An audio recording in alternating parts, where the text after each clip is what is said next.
House Chair, the ACDP appreciates that the committee has already dealt with much of the fiscal outlook, the dire fiscal outlook, the 300 billion projected revenue shortfall, budget deficit of a staggering 760 billion, and of course the threat, as the ministers indicated, of a sovereign default.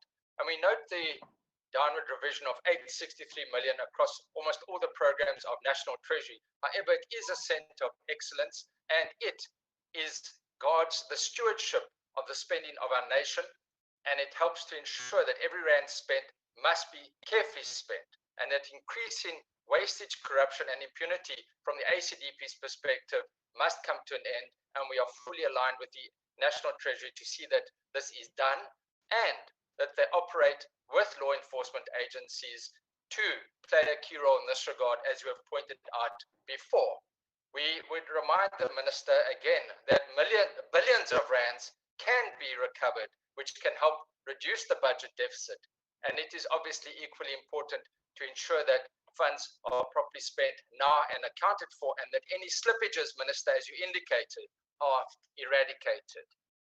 Now, Minister, we also agree that the spiraling public sector wage bill and salary increases are unaffordable. As is indicated, this will add 37.8 billion to the salary bill for this year alone. And let us just bear in mind that COVID-19 has come at a great cost to employment, with an estimated 3 million jobs lost in the private sector alone. Those that did not lose their jobs have not received increases, and many have experienced salary cuts just to keep their jobs. It is at this time that we all need to make sacrifices and should be thankful that we have employment. We also regret that it's been necessary to recapitalize the land bank with 3 billion rand. This the state can ill afford at this time. But whilst we appreciate that it is a strategic entity, given its important contribution to the agricultural sector, a full understanding of how it got to this situation is required. It is pointed out that the bank has not managed its role efficiently and effectively. Those responsible for the poor financial state of the bank must be held accountable.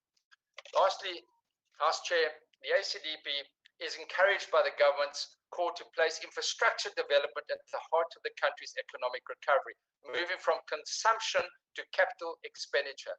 Long-term investment in the infrastructure is likely to create jobs for low-skilled workers and investment in bankable projects. This will drive much-needed growth and employment generally.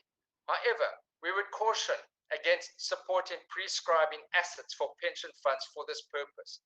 While one can understand the need to unlock domestic investment, until those that loot and plunder state resources are held accountable and stolen funds are recovered, pension funds must be protected.